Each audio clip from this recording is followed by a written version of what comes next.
Hi, I'm Corey from IDParts, and in this video I'll be removing the front struts from a Mercedes R-Class. These are the air struts, and it'll be the same procedure for an ML or a GL.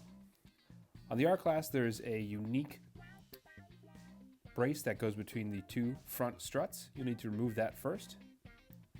Then take off the three nuts that are holding the top of the strut to the body. Two of them are visible. One of them will be inside of the bracket for the strut tower brace. With those two out of the way, you can take the strut tower brace off, and then inside of the hole you'll see the third nut that holds the top of the strut.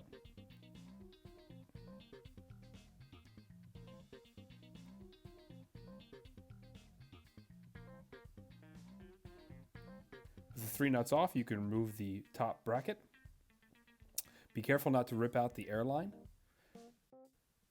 To get the airline off, you'll want to slowly loosen the fitting on the top of the strut until you hear air hissing out of the fitting.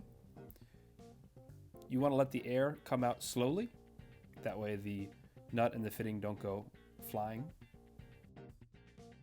Next thing you want to do is begin the process of removing any and all hoses and wires that are connected to the strut.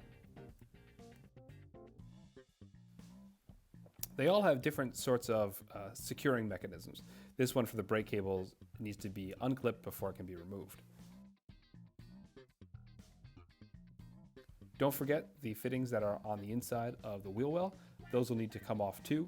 That way you don't break anything when you try to pull the strut out.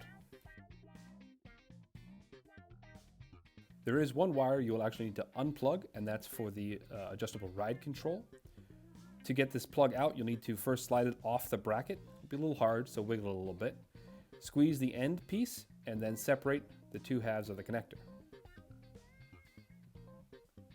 Be sure all the connectors and wires are free and out of the way before trying to remove the strut. While the strut air is depressurizing, you can start removing some of the hardware on the strut. We'll begin with the stabilizer link. Take off the two nuts that connect the stabilizer link to the strut.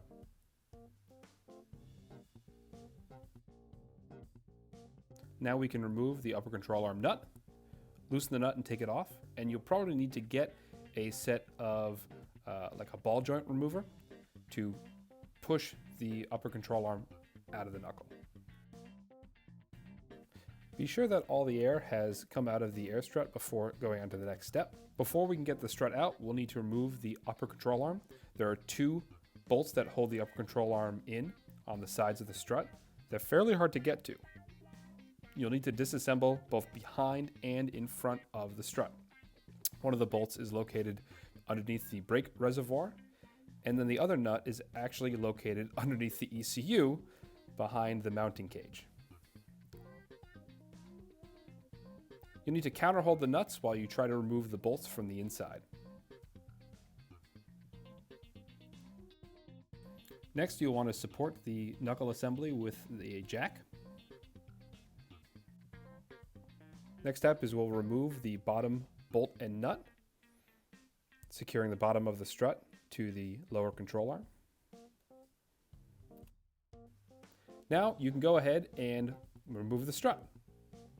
Thanks for watching this video. If you have any questions, please leave them in the comments below.